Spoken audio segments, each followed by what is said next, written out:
ಇನ್ನು ಪ್ರಜ್ವಲ್ ರೇವಣ್ಣ ವಿರುದ್ಧ blue corner notice ಅನ್ನ ಕೊಡುವ ವಿಚಾರಕ್ಕೆ ಸಂಬಂಧಪಟ್ಟಂತೆ ಎಸ್ಐಟಿ ಅಧಿಕಾರಿಗಳು ಈಗ ಓಡಾಡ್ತಾ ಇದ್ದಾರೆ ಪಾಪ.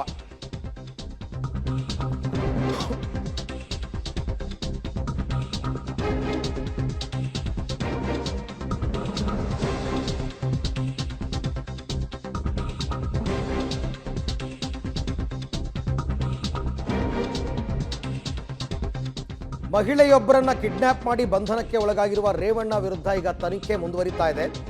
ಮತ್ತೊಂದು ಕಡೆ ಪ್ರಜ್ವಲ್ ರೇವಣ್ಣ ಬಗ್ಗೆ ತಿಳ್ಕೊಳ್ಳೋದಕ್ಕೆ ಬ್ಲೂ ಕಾರ್ನರ್ ನೋಟಿಸ್ಗಾಗಿ ಎಸ್ಐಟಿ ಓಡಾಟ ನಡೆಸ್ತಾ ಇದೆ. ಆದರೆ ಸಿಬಿಐ ಇದಕ್ಕೆ ಸಕಾರಾತ್ಮಕವಾಗಿ ಸ್ಪಂದಿಸ್ತಾ ಇಲ್ಲ. ಯಾಕೆಂದರೆ ಸಿಬಿಐ ಮುಖಾಂತರನೇ ಈ ಬ್ಲೂ ಕಾರ್ನರ್ ನೋಟಿಸ್ ಜಾರಿ ಆಗಬೇಕಾಗಿರೋದು. ಬ್ಲೂ ಕಾರ್ನರ್ ನೋಟಿಸ್ ನೀಡೋದು ಈಗ ಸಂಕಷ್ಟ ಎದುರಾಗಿದೆ. ಹೀಗಾಗಿ ಎಸ್ಐಟಿ ಜೊತೆ ಸಿಎಂ ಸಿದ್ದರಾಮಯ್ಯ ಚರ್ಚೆ ಮಾಡಲಿದ್ದು ಬಳಿಕ ಕೇಂದ್ರ ಸರ್ಕಾರಕ್ಕೆ ಪತ್ರ ಬರೆಯುವ ಸಾಧ್ಯತೆ ಇದೆ ಅಂತ ಹೇಳಲಾಗ್ತಾ ಇದೆ. ಅದಕ್ಕೊಂದು ಫಾರ್ಮೆಟ್ ಇದೆ, ಹೆಂಗೆ ಬ್ಲೂ ಕಾರ್ನರ್ ನೋಟಿಸನ್ನು ಕೊಡಬಹುದು ಅಂತ. ಆ ಫಾರ್ಮೆಟ್ ಮುಖಾಂತರವೇ ಮಾಡಬೇಕಾಗುತ್ತೆ ಕೆಲಸ ಕಾರ್ಯಗಳನ್ನು. ಹಾಗಾಗಿ ಈಗ ಸಿದ್ದರಾಮಯ್ಯನವರು ಪ್ರಧಾನಿಗೆ ಪತ್ರ ಬರೆಯೋದ್ರಿಂದ ಏನು ಪ್ರಯೋಜನ ಇಲ್ಲ.